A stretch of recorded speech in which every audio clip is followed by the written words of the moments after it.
예, 가이드 메시지입니다. 오늘도 이렇게 말씀으로 여러분들 만나게 된 것에 감사를 드리고, 말씀을 통해서 우리가 하나님을 더 깊이 알아가는 시간이 되기를 바라고요. 오늘은 잠언 23장 말씀이고 30가지 지혜의 말씀 중에서 6번째부터 17가지, 18번째까지의 그런 어떤 지혜가 소개되고 있습니다. 아주 다양한 부분에서 지혜가 소개되고 있는 것을 볼 수가 있는데요. 지혜를 우리가 아는 것이 중요한 것이 아니라 그렇게 사는 것이 더 중요하다는 것을 여러분 잘 아실 겁니다. 바라기는 이 시간을 통해서 배운 하나님의 지혜를 우리의 삶 속에서 온전히 실현하는 우리가 될 수 있기를 바라겠습니다. 자, 첫 번째 단락입니다. 첫 번째 단락 1에서 2절입니다. 1에서 2절.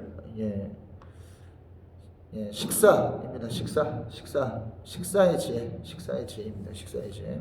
여러분, 1에서 2절 보니까 중요한 인물과의 식사에 대한 부분들 나오고 있어요. 그렇죠? 중요한 인물과의 식사를 통해서 뭐하라? 식욕이 마구 동하면 식욕을 억제하라. 그것도 강력한 수단을 사용해서 억제하라고 이야기합니다. 왜 우리는 이러한 지혜를 우리가 배우는가 생각해 볼 수가 있겠죠. 좀 이해가 잘 안 되잖아요. 그렇죠?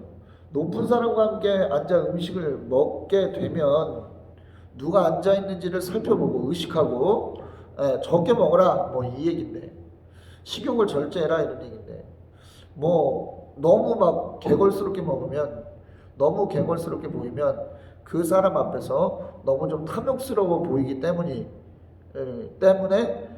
이러한 말을 하고 있는 것입니다. 이 무슨 말이냐면, 식사라고 하는 것을 통해서 상대방의 인물됨, 상대방의 성품을 시험하려고 하는 의도가 있기 때문에 너무 그 앞에서 개걸스럽게 먹는 모습을 보여주면 어떻게 되는 거예요? 너무나 어떻게 보이기 때문에 우리의 인물됨이 어떻게 보이기 때문에 욕심 많고 탐욕스러워 보이기 때문에 어떠한 수단을 써서라도 절제해라 라는 것을 이야기하고 있는 것이죠. 여러분, 우리는 아주 사소한 부분에서 우리의 됨됨이가 드러납니다. 사소한 데에서 우리의 됨됨이가 드러나요. 그렇기 때문에 우리는 사소한 부분까지 우리는 좀 신경을 쓰면서 살아가는 것이 삶의 지혜다라는 것을 우리는 좀 알 수가 있는 것이죠. 그렇습니다. 하나님을 믿는 사람들은 그런 거예요. 그러니까 뭐 이 정도는 괜찮겠지가 아니라, 이런 것에서부터, 작은 것에서부터 하나님을 의식하며 살아가는 그런 사람들이 되어야만 한다는 것을 다시 한번 기억하시길 바라겠습니다. 자, 다음 단락으로 가죠. 다음 단락. 4에서 5절입니다. 인생의 목표죠. 인생의 목표. 자, 여러분 보십시오. 말 그대로 본 단락은 인생의 목표에 대해서 이야기를 하고 있는 거예요. 7번째 지혜죠. 30가지 중 7번째 지혜인데, 이것은 진짜 말 그대로 삶의 목표에 대한 부분입니다. 자, 뭐여서는 안 된다. 우리의 삶의 목표가 부자가 되는 것이어서는 안 된다라는 것이죠. 왜요? 부자가 되는 것이 삶의 목표가 되어버리면 어떻게 되기 때문에 모든 수단과 방법을 가리지 않고 재물을 모으는 일에만 몰두하게 되기 때문에 그렇습니다. 그런데 재물이라고 하는 것은 순식간에 없어질 수도 있는 것이기 때문에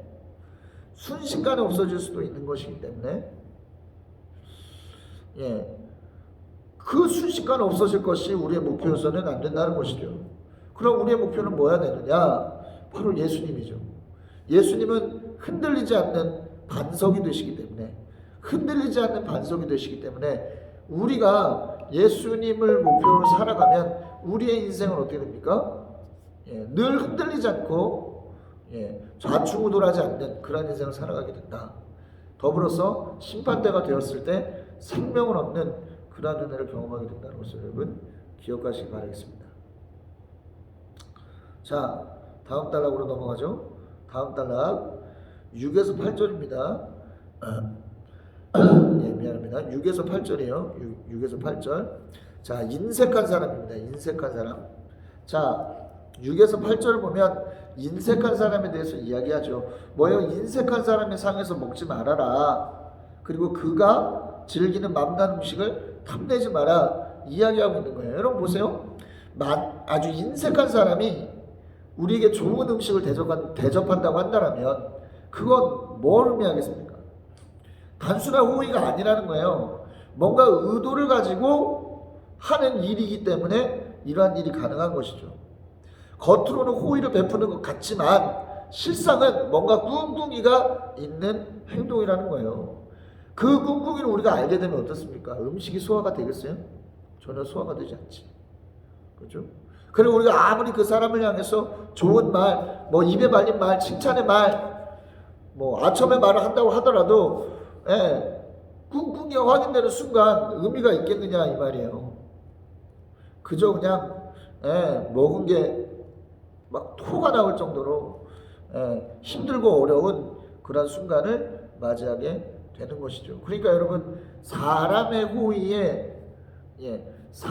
호의에 약한 사람이 되면 안 됩니다.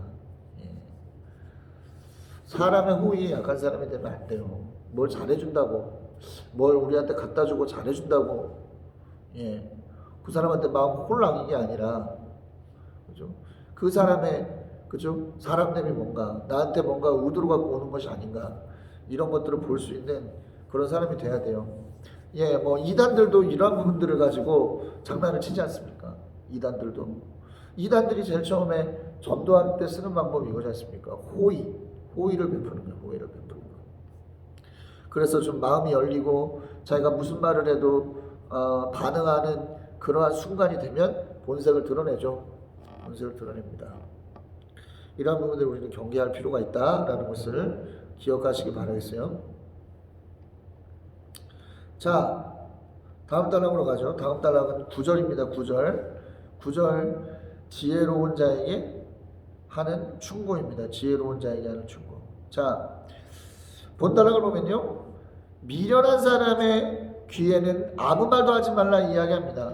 뭐 잘 됐네, 뭐 잘못됐네, 이건 되네 안 되네 이런 얘기 하지 말라는 거예요. 왜? 말해도 어차피 안 들어. 그러니까 입만 아파요. 다툼만 일어날 뿐이야. 그러니까 굳이 이야기할 필요가 없어요. 그냥 그러거나 말거나 하는 마음이 좀 필요합니다. 그런데 뭐예요? 지혜로운 사람은 그렇지 않죠. 지혜로운 사람은 우리가 충고하면 충고하는 대로 어떻게 한다? 받아들일 수 있는 그런 마음이 있다. 그러니까 아무에게나 우리가 충고하지 말아라 라는 것이죠. 예수님께서 마태복음 7장 6절에서 진주를 돼지에게 주지 말라는 그 격언을 하셨는데 우리는 그것을 좀 깊이 늘 생각해 볼 필요가 있습니다. 그래서 우리는 말을 할 만한 사람에게 말하는 그러한 분별력 가지시길 바라요. 다음 단락으로 갑니다. 10에서 11절 하나님은 약한 자의 하나님이다. 약한 자의 하나님이다. 자, 여러분 보십시오. 자, 경계표를 옮기지 말라 이야기하고 있어요. 옛날에 세워놓은 밭 경계표를 옮기지 말라. 그리고 고아들의 밭을 빼앗지 말라고 이야기합니다. 앞서서 말씀드린 바와 같이 우리가 지난 시간에도 이런 이야기를 했는데 경계표라고 하는 것은 뭐냐면 이스라엘 백성들이 이 출애굽 당시에 그래서 가나안 땅을 점령할 당시에 조상들의 이름을 가지고 어떻게 했죠? 나눴죠. 땅을 나눴습니다. 그리고 그것에 대한 경계를 삼기 위해서 경계표를 세운 거예요. 자, 만약 이러한 규정, 경계표를 옮기지 말라고 하는 규정, 이게 신명기서에도 분명히 나와 있는 규정이죠. 이러한 규정이 없다면 어떻게 되는 거예요? 힘이 약한 사람들, 방금 읽은 본문에서도 고아들에 대한 이야기가 나오고 있잖아요. 고아들. 그러니까 전혀 보호를 받을 수 없는 사람들은 자신이 가진 것을 빼앗길 수밖에 없는 상황인 거예요.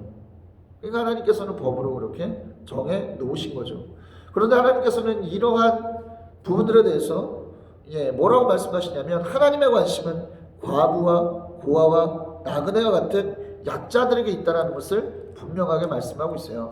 자, 신명기 10장 17에서 18절을 보면 이렇게 말씀하고 있는 것을 볼 수가 있는데요. 자, 이 세상에는 미안합니다. 자, 그분만이 크신 권능의 하나님이요 두려우신 하나님이시며 사람을 차별하거나 차별하여 판단하시거나 뇌물을 받으시는 분이 아니시며 고아와 과부를 공정하게 재판하시며 나그네를 사랑하셔서 그에게 먹을 것과 입을 것을 주시는 분이십니다. 당신들이 나그네를 사랑해야 하는 것은 당신들도 한때 이집트에서 나그네로 살았기 때문입니다라고 이야기하고 있어요. 그러니까 고아와 과부와 나그네라고 하는 당시의 사회에서 가장 약자의 축에 들었던 사람들, 그 사람들을 보호하는 그런 사람들이 돼야 된다.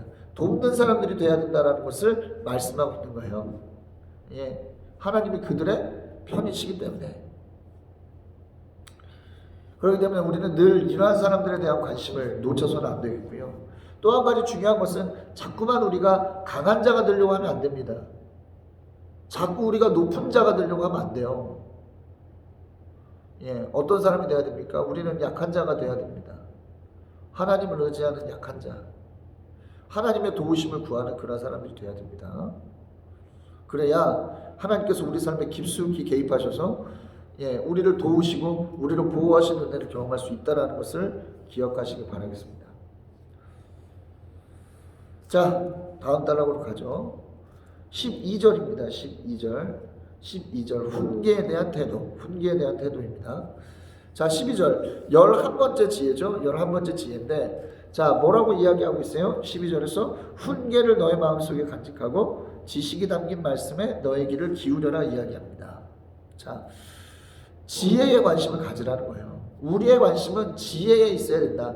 우리의 관심은 말씀에 있어야 된다라고 하는 것을 이야기하고 있는 것이죠. 그런데 이 말씀, 이 지혜가 우리 마음속에 깊숙이 새겨지려면 뭘 해야 되느냐? 겸손한 마음으로 이 말씀을 대해야 된다는 거예요. 지혜를 대해야 된다는 것입니다. 교만한 마음이 우리 가운데 있으면요, 하나님의 말씀이 아무런 소용이 없어요. 지혜가 아무런 소용이 없습니다. 설사 우리가 그것을 알고 듣더라도 어떤 식으로 들어요? 나에게 유리한 대로 듣고 나에게 유리한 대로 해석하고 나의 합리화의 어떤 재료로 그것들을 사용한다는 거예요.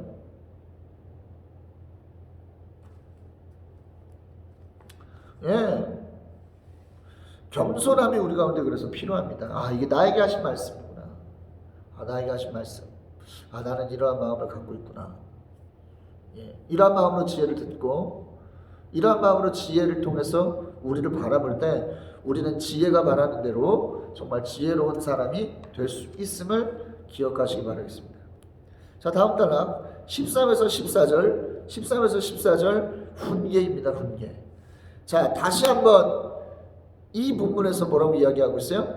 강력한 훈계의 필요성에 대해서 이야기하고 있죠.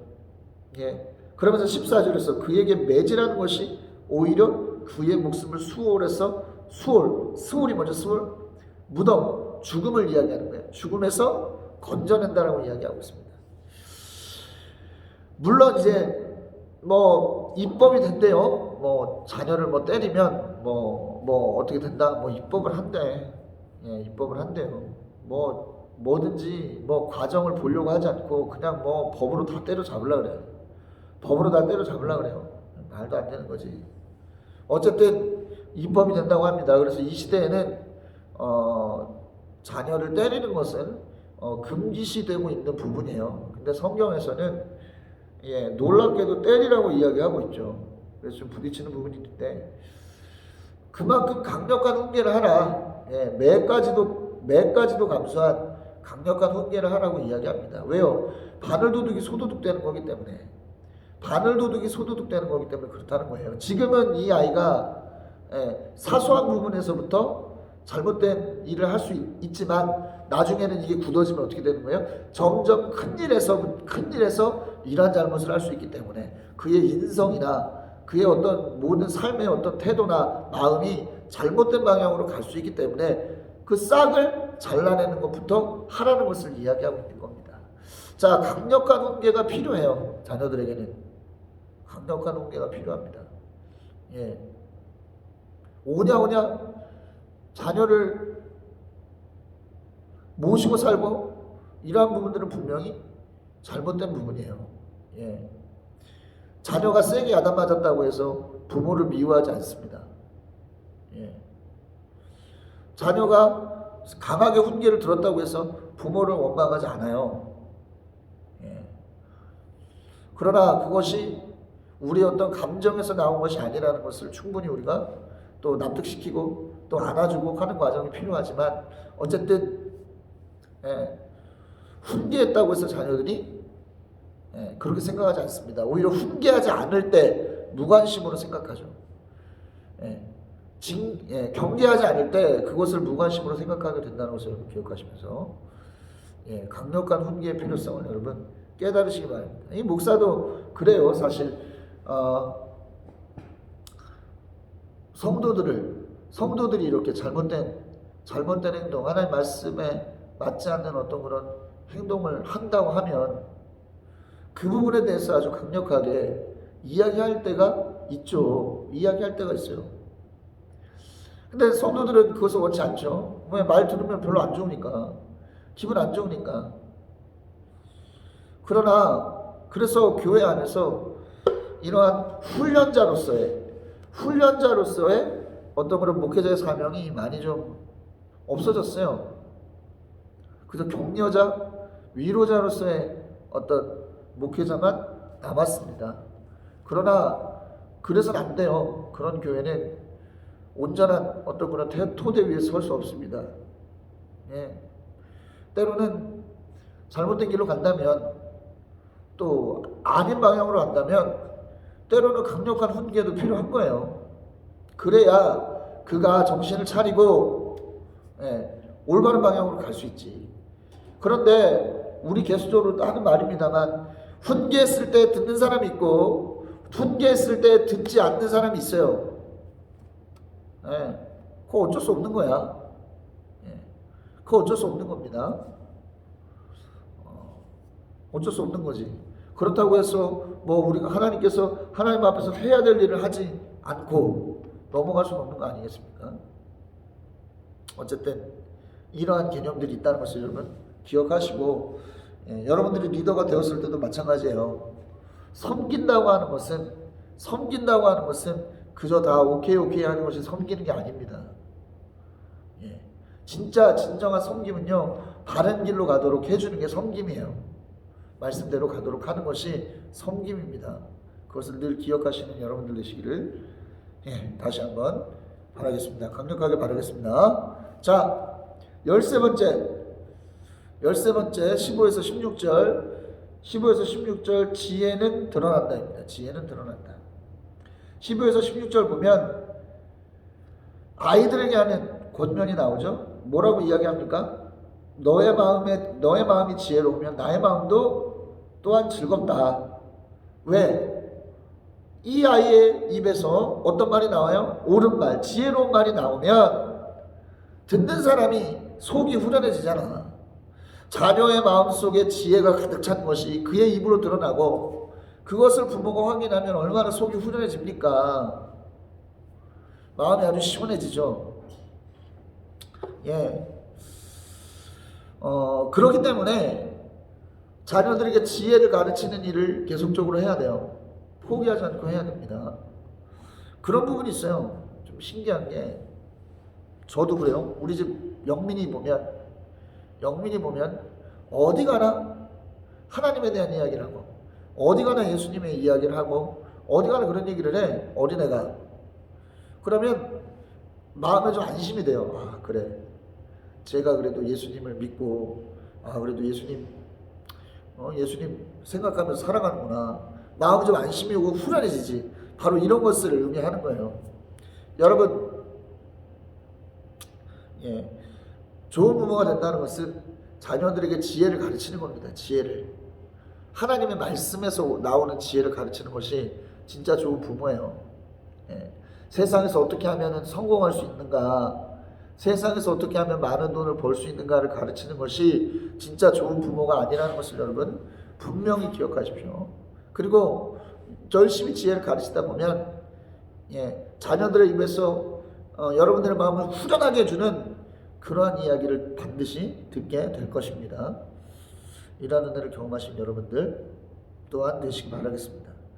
다음 단락으로 갑니다. 14번째 지혜, 14번째 지혜입니다. 17에서 18절, 17에서 18절. 악인이 부러운 이유입니다. 악인이 부러운 이유. 자, 본 단락을 보니까요, 죄인들을 보고 마음속으로 부러워하지 말고 주님을 경외하라고 권면합니다. 여러분, 우리는 악인을 때로는 부러워할 때가 있어요. 악인을 때로는 부러워할 때가 있습니다. 어떤 때 악인을 부러워합니까? 첫 번째는 악인이 잘 되는 것을 보고 부러워해요.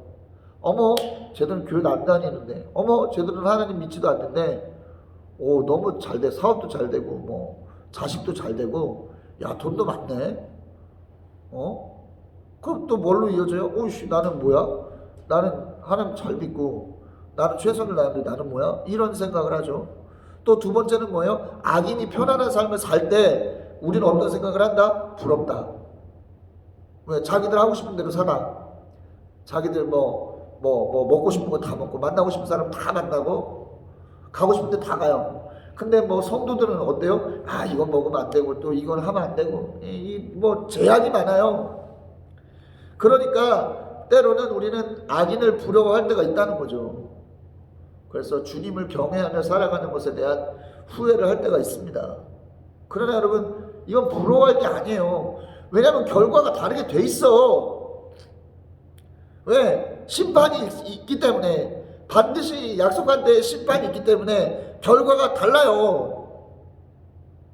우리는 이 세상에서의 삶에서만 그들을 보면 안 됩니다. 하나님 나라를 그들은 갈 수가 없어요.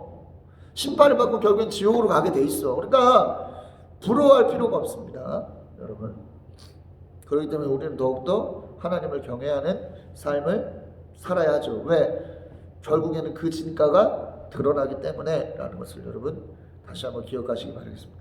다음 단락 15번째 지혜 17에서 18절, 아니죠, 18에서 19에서 20절이군요. 19에서 20절 15번째 지혜입니다.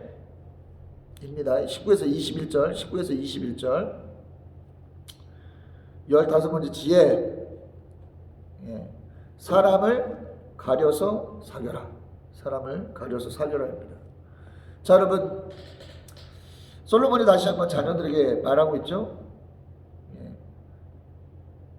지혜의 말씀을 잘 듣고, 그죠? 지혜를 마음속에 새겨서 지혜가 그 삶을 잘 이끌어갈 수 있도록 하라고 이야기를 해요. 여러분, 지혜를 잘 듣고 잘 새겨야 마음이 바르게 되고 그 마음에서 나오는 행실이 바르기 때문에 우리의 삶은 바른 삶으로 갈 수 있어요. 자, 그런데 20절에서 뭐라고 그럽니까? 술 마시기를 탐하는, 술을 많이 마시는 사람이나 고기를 탐하는 사람과 어울리지 말라고 이야기합니다. 자, 술과 고기는 인간의 탐욕을 상징해요. 그러니까 탐욕을 즐기는 그러한 사람과 어울리지 말라고 이야기합니다.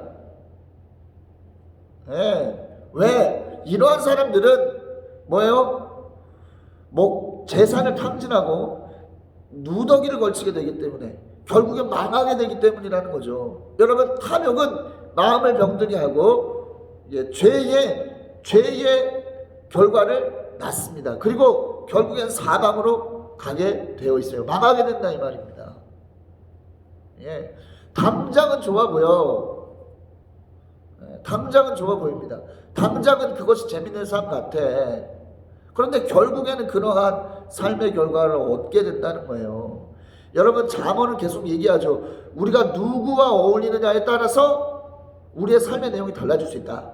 왜? 물들기 때문에 그렇다는 것이죠.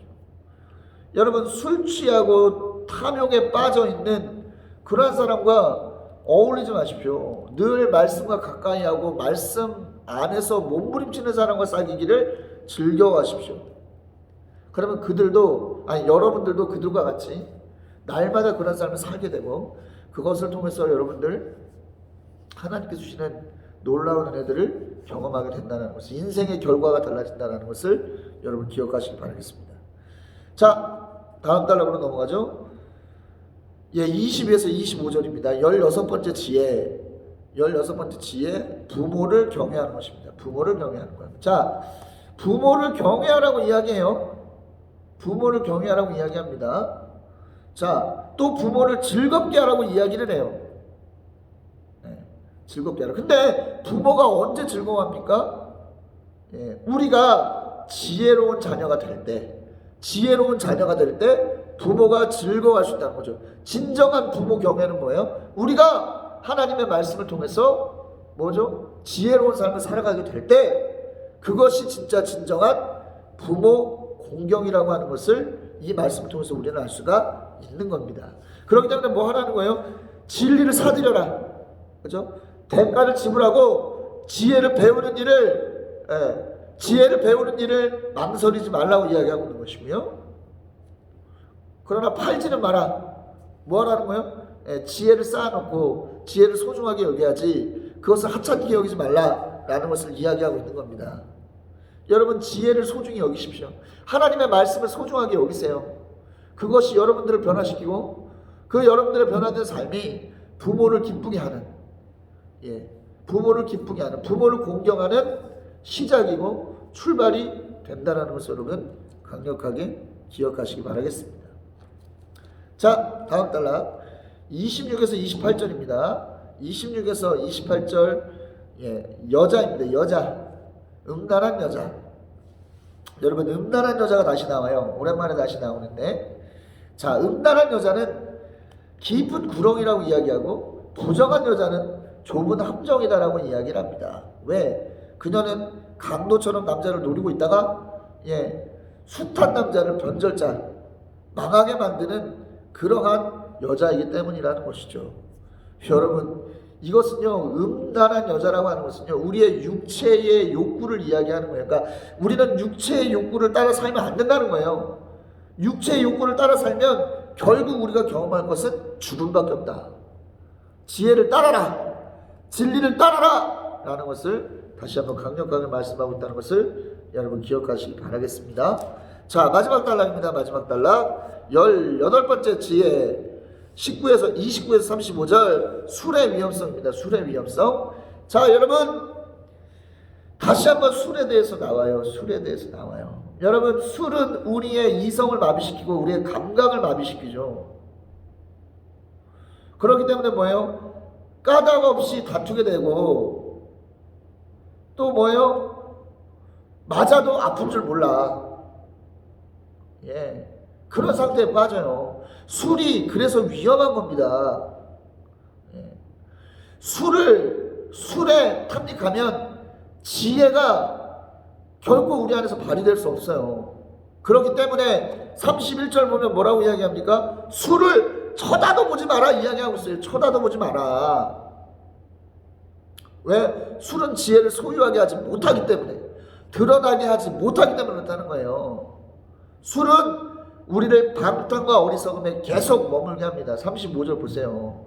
방탕과 어리석음에 계속 머물게 합니다. 그렇기 때문에 성경은 술 취하지 말고 성령의 충만함을 받으라고 에베소서 5장 18절에서 강력하게 말씀하고 있는 겁니다. 술에 대해서 우리는 굉장히 합리화를 쳐. 어떤 드라마 보니까, 사랑의 불시착인가요? 그거 보니까 어떤 사람이 둘이 만났어. 그래서 술집에서 만났어요. 그래서 이야기를 하는데 그 남자가 맥주를 마시면서 그렇게 이야기합니다. 야, 나 빨리 먹고 가야 돼. 나 오늘 철야기도 가야 되거든.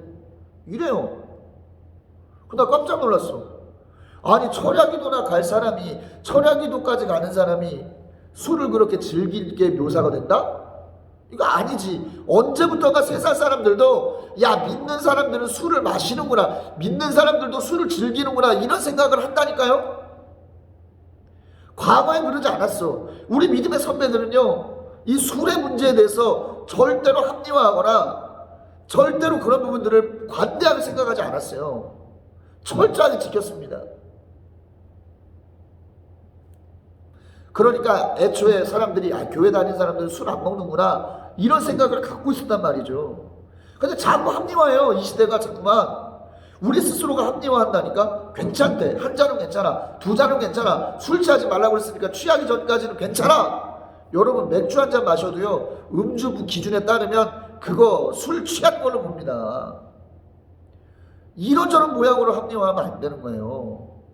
술은 만악의 근원입니다. 그래서 하지 말라고 하는 거예요. 성경은 악을 굉장히 미워하고 악을 경계합니다. 술은 악으로 가는 관문이기 때문에 성경은 우리에게 술을 쳐다도 보지 말라고 계속적으로 이야기하고 있는 거예요. 사랑하는 여러분, 합리화하지 말고 술이 아닌 성령에 취하는 여러분들 되시기를 그리스도 이름으로 강력히 축원합니다. 자, 오늘은 23장을 통해서 하나님의 말씀, 하나님의 지혜를 생각해 보았습니다. 오늘 이 말씀이 여러분들의 삶에 강력한 영향력을 발휘하는 그러한 말씀이 될 수 있기를 그리스도 이름으로 강력히 축원합니다.